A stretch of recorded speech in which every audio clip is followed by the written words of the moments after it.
नमस्कार दोस्तों, मैं दीपक त्यागी आप सभी का स्वागत करता हूं मेरे YouTube चैनल पर। तो दोस्तों, आज का जो टॉपिक है वो है कि विक्रम संवत क्या है और इसकी स्थापना कब हुई। और प्रेजेंट ईयर के हिसाब से अगर देखा जाए तो विक्रम संवत की स्थापना कब हुई, कितने साल पहले हुई या बाद में हुई।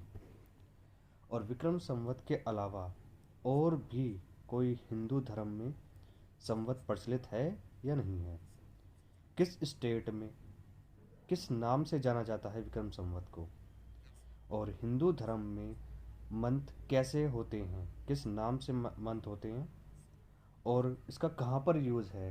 इन सभी टॉपिकों पे आज हम बात करने वाले हैं। तो चलिए शुरू करते हैं। अगर आपने अभी तक मेरे चैनल को सब्सक्राइब नहीं किया है तो प्लीज़ मेरे चैनल को सब्सक्राइब कर लें, वीडियो को लाइक कर दें और बेल आइकन को दबा दें ताकि मेरी नई नई इन्फॉर्मेशन वीडियोस आपको मिलती रहें। तो फ्रेंड्स, चलते हैं। तो सबसे पहले मैं बात करने वाला हूँ साल बदलते ही कहीं आप भी 2079 में तो नहीं पहुँच गए। चौंकिए मत, बल्कि जानिए कि आखिर कुछ लोग ऐसा क्यों कह रहे हैं। आजकल आपने सुना होगा, काफ़ी सब लोग कह रहे हैं कि नया वर्ष आ रहा है, 2 अप्रैल से नया वर्ष आ रहा है। वो 2 अप्रैल को नया वर्ष किस तरह से है वो मैं आज आपको बताता हूँ।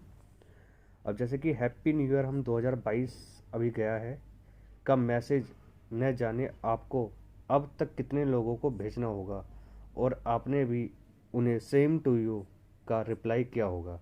रात 12 बजे से ही साल बदलने के इंतज़ार में होंगे कि, लेकिन कुछ लोग ऐसा कह रहे हैं कि साल 2079 है। अब इस बात को लेकर कन्फ्यूजन होना लाजमी है कि अगर पूरी दुनिया इसे साल 2022 मान रही है तो हिंदू धर्म में इसे 2079 कैसे कह रहे हैं। कन्फ्यूजन दूर करने के लिए मैं अगली स्लाइड ओपन करता हूँ और बता देना चाहता हूँ आपको, इस सवाल को लेकर आपको कन्फ्यूजन होने की ज़रूरत नहीं है, बल्कि उन मान्यताओं को ध्यान से समझने की ज़रूरत है जिन्हें आज भी खूब माना जाता है। जैसे कि हिंदुस्तान ने दुनिया को जीरो दिया, उसी तरह से एक संवत भी दिया है जिसका नाम विक्रम संवत, और उसके हिसाब से साल 2021 में विक्रम संवत 2078 चल रहा था। तो क्या ये मान लिया जाए कि साल बदलते ही विक्रम संवत 2078 से बदलकर 2079 हो गया है? तो इसका जवाब है बिल्कुल नहीं। सम्राट विक्रमादित्य ने शक संवत के बाद इस विक्रम संवत की शुरुआत की थी, जिसके मुताबिक हिंदू महीने चैत्र से ये शुरू होता है और फाल्गुन के महीने में ख़त्म होता है। अगर आपने कभी पंचांग देखा हो जिसमें पंडित जी ये बताते हैं कि अमावस्या, पूर्णिमा और एकादशी जैसी तिथियां कब हैं। पंचांग जो होता है जिसमें शादी से लेकर श्राद्ध श्राद्ध तक का उचित समय कब है, उस पंचांग में आपने देखा होगा विक्रम संवत के आगे कुछ संख्या लिख रही होगी। विक्रम संवत का साल जानने के लिए आपको मौजूदा साल के वर्ष में 57 साल जोड़ना होगा, क्योंकि जो हमारा विक्रम संवत का कैलेंडर है वो आज के समय से 57 साल पहले बन चुका था। जैसे कि अब मान लेते हैं कि 2022 चल रहा है, तो उसमें 57 जोड़ने पर 2079 आएगा, लेकिन इसके शुरुआत का समय चैत्र महीना होता है। ये आपके सामने पंचांग है पूरा। इसी पंचांग को देखकर पंडित जी हमारी कुंडली बताते हैं, विवाह योग्य बताते हैं, या तिथि बताते हैं कि आज अमावस्या है या पूर्णिमा है, त्रयोदशी है कि क्या है। ये पंचांग इस तरह से होता है। अब मैं आपको बताने वाला हूँ कि जैसे कि भारत के अंदर, जो हिंदू धर्म के अंदर जो चैत्र होता है वो होता है मार्च अप्रैल में स्टार्ट। जो हिंदू धर्म में वर्ष की शुरुआत होती है वो अप्रैल से होती है, वो मार्च अप्रैल के अंदर चैत्र होता है। तो चैत्र से हिंदू धर्म में मान्यता है कि हमारे नए वर्ष की शुरुआत होती है। वहीं दूसरा वर्ष देखा जाए तो अप्रैल मई के अंदर बैसाख होता है। वहीं मई जून के अंदर देखें तो जेठ, आपने सुना होगा जेठ का महीना चल रहा है, तो मई जून के अंदर जेठ होता है। वहीं जून जुलाई की बात करें तो आषाढ़ चलता है, और जुलाई अगस्त की बात करें तो श्रावण माह चलता है। अगस्त सितंबर में भाद्रपद, और सितंबर अक्टूबर में अश्विन चलता है। अक्टूबर नवंबर में कार्तिक माह होता है, और नवंबर दिसंबर में मार्गशीर्ष होता है। वहीं दिसंबर जनवरी की बात करें तो पौष होता है, और जनवरी फरवरी की बात करें तो माघ होता है। और जो हमारा अंतिम महीना होता है फरवरी मार्च में, वो होता है फागुन। तो ये होता है पूरा हिंदी धर्म के अनुसार हमारे 12 महीने होते हैं, ये इस तरह इनको बोला जाता है। अभी तक अगर आपको मेरी इन्फॉर्मेशन दी हुई अच्छी लगी है, इन्फेंटिव लगी है, तो प्लीज़ वीडियो को लाइक करें और शेयर करें, ताकि दूसरों तक ये वीडियो जाए, वो भी हिंदू धर्म की मान्यताओं को समझे। चैनल को सब्सक्राइब कर लें। अगर आपको कुछ बताना है कि हिंदू धर्म में और भी चीज़ें क्या क्या हैं, तो मुझे कमेंट करके बता सकते हैं, और बेल आइकन को दबा लीजिए। क्या है 2089 में प्रवेश करने का मतलब ये है कि जो लोग ऐसा कह रहे हैं कि हम साल 2022 में प्रवेश करते ही 2079 में प्रवेश कर गए हैं, तो ये पूरी तरह सही नहीं है। बल्कि हिंदी पंचांग के हिसाब से होलिका दहन के बाद हिंदुओं के लिए नया साल की शुरुआत होगी, और तभी मान्यता के मुताबिक विक्रम संवत 2078 से बदलकर 2079 हो जाएगा।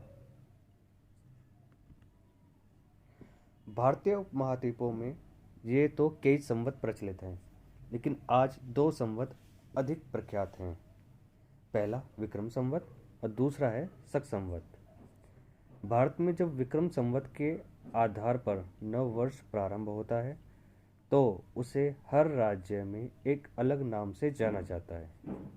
जैसे महाराष्ट्र में गुड़ी पड़वा, आंध्र में उगादि नाम, जम्मू कश्मीर में नवरेह, पंजाब में बैसाखी, सिंध में चेटीचंड, केरल में विशु, असम में रंगोली, बिहू आदि। जबकि ईरान में नौरोज के समय नववर्ष इसी दिन प्रारंभ होता है। हर राज्य में इसका नाम भले ही अलग हो, लेकिन सभी जानते हैं कि इसका संवत्सर ही है। अंग्रेजी कैलेंडर से 57 साल आगे विक्रम संवत राजा विक्रमादित्य के शासनकाल में सबसे बड़े खगोलीय शास्त्री वराहमिहिर थे, जिनकी सहायता से संवत के प्रसार में मदद मिली। ये अंग्रेजी कैलेंडर से 57 वर्ष आगे है। अगर हम 2022 में 57 जोड़ें तो 2079 विक्रम संवत चल रहा है। विक्रम संवत और शक संवत में अंतर क्या है? वैसे तो शक संवत और विक्रम संवत के महीनों के नाम एक ही हैं, और दोनों संवतों में शुक्ल पक्ष और कृष्ण पक्ष भी हैं। अंतर सिर्फ दोनों पक्षों के शुरू होने में है। विक्रम संवत में नया महीना पूर्णिमा के बाद आने वाली कृष्ण पक्ष से होता है, जबकि शक संवत में नया महीना अमावस्या के बाद शुक्ल पक्ष के शुरू में होता है। इसी कारण इन संवतों के शुरू होने वाली तारीख में भी अंतर आ जाता है। शक संवत में चैत्र के शुक्ल पक्ष की प्रतिपदा उस महीने की पहली तारीख है, जबकि विक्रम संवत यह 16वीं तारीख है। अब विक्रम संवत का आप देख सकते हैं, विक्रम संवत व शक संवत में आपस में कितना अंतर है। विक्रम संवत जो है आज की तारीख से 57 वर्ष आगे है, और जो हमारा शक संवत है वो हमारे आज के प्रेजेंट डे से 78 वर्ष पहले है। मतलब कि अगर आप देखें तो 2022 चल रहा है, और उसमें से आप 78 हटाएं तो 1944 शक संवत चल रहा है। तो अब हम देखते हैं कि दोनों का अगर हम अंतर जोड़ के देखें तो 135 वर्ष का अंतर आता है। इसके अतिरिक्त अन्य 7-8 संवत हैं जो कम प्रचलित हैं। हिंदू धर्म में चैत्र शुक्ल पक्ष की प्रतिपदा को नव संवत की शुरुआत होती है। इसे भारतीय नव वर्ष भी कहा जाता है। इसका आरंभ विक्रम आदित्य ने किया था, इसलिए इसे विक्रम संवत भी कहा जाता है। जाने क्या होता है विक्रम संवत, इसकी शुरुआत और दूसरे कैलेंडरों से कितना अलग है। शक संवत और विक्रम संवत में अंतर। शक संवत को सरकारी रूप से अपनाने के पीछे ये वजह दी जाती है कि प्राचीन लेखों, शिला लेखों में इसका वर्णन देखा गया है। इसके अलावा यह संवत विक्रम संवत के बाद शुरू हुआ है। अंग्रेजी कैलेंडर से ये 78 वर्ष पीछे है। अगर हम 2020 को आधार मान के चलें तो 1942 शक संवत चल रहा है। इसी प्रकार अगर हम विक्रम संवत की बात करें तो विक्रम संवत 57 वर्ष आगे है। तो थैंक यू फ्रेंड्स। अगर आपको लगता है कि मेरी वीडियो काफ़ी अच्छी आपके लिए हेल्पफुल है तो प्लीज़ वीडियो को लाइक कर दें और प्लीज़ वीडियो को शेयर कर दीजिए ताकि और लोगों पे भी ये इन्फॉर्मेशन पहुंच सके। और मेरे चैनल को सब्सक्राइब कर लीजिए और बेल आइकन को दबा दीजिए ताकि मेरी नई नई इन्फॉर्मेशन आपको मिल सके।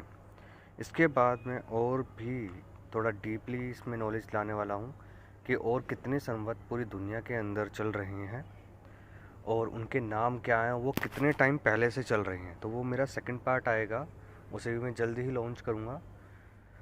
तो तब तक के लिए मैं धन्यवाद। आपको अगर मेरी वीडियो अच्छी लगी हो तो मैं फिर से कहूँगा कि आप प्लीज़ लाइक कर दीजिए। धन्यवाद।